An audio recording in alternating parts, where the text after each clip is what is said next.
First question. हादरनि गिबि night safari प्रजेक्टआ बबेनिफ्राय जागायदोंमोन? बेनि एन्सारा जाहैबाय उत्तर प्रदेशनिफ्राय। Next question. National child science कंग्रेसआ बबे जायगायाव जादों? बेनि एन्सारा जाहैबाय आहमेदाबादाव। Next question.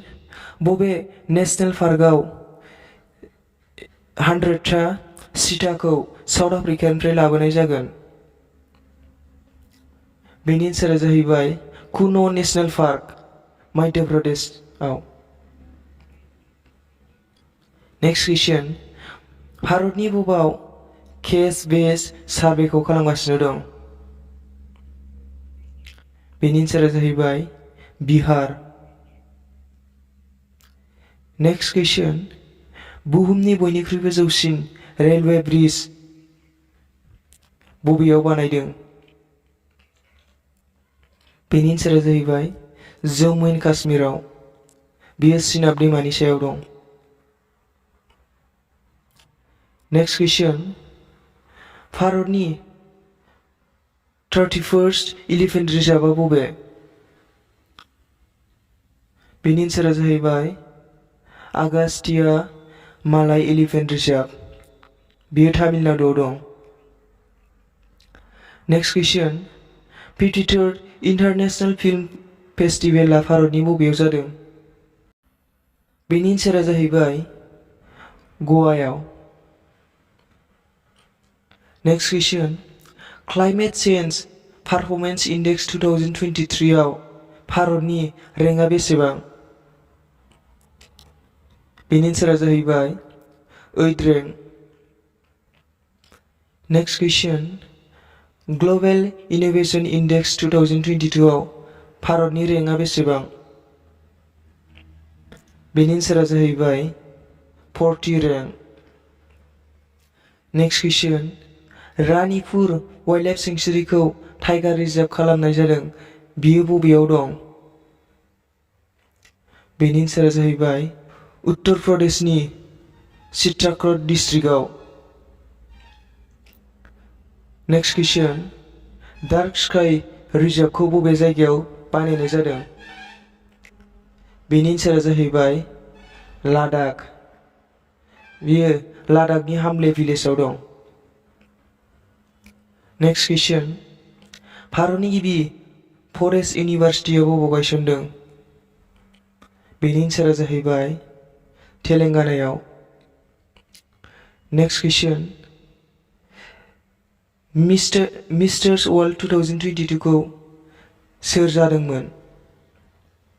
बेनि एन्सारा जाहैबाय सरगम कौशल, मुम्बाइनिफ्राय। Next question. मिस इउनिभार्स 2022 खौ सोर जादोंमोन? बेनि एन्सारा जाहैबाय आरबनी गाब्रिल, US निफ्राय। Next question. मोफा इन्टारनेशनेल एयारपर्टखौ सोलायना गोदानै मा मुं दोनखो?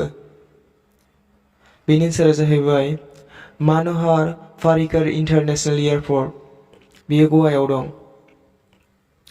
Next question. 74 रिपाब्लिक डे 2023 नि चिफ गेस्टआ सोरमोन?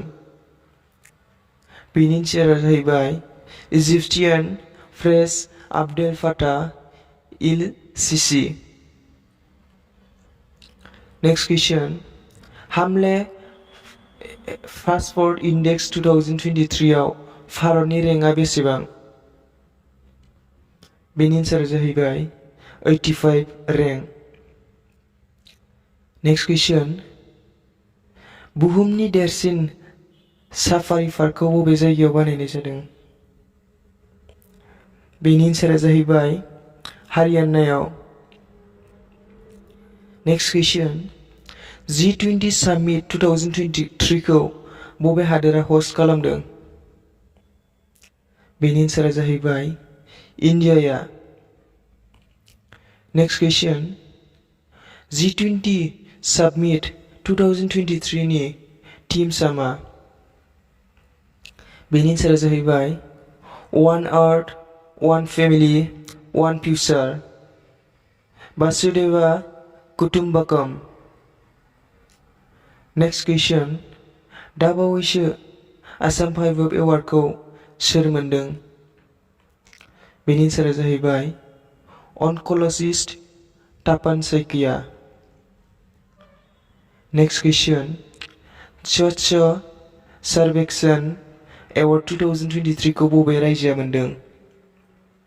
बेनि एन्सारा जाहैबाय मध्य प्रदेशआ। नेक्स्ट कुइसन, कालाघोडा आर्ट्स फेस्टिभेला बबे जायगायाव खुंजादों? बेनि एन्सारा जाहैबाय मुम्बाइआव। बे फेस्टिभेला 4 फेब्रुवारिनिफ्राय 12 फेब्रुवारियाव जादोंमोन। नेक्स्ट कुइसन, 68th नेशनेल फिल्म एवार्ड 2022 आव बेस्ट फीचर फिल्म हिसाबै बबे फिल्मआ मोनदों? बेनि एन्सारा जाहैबाय सुराराय पट्टू।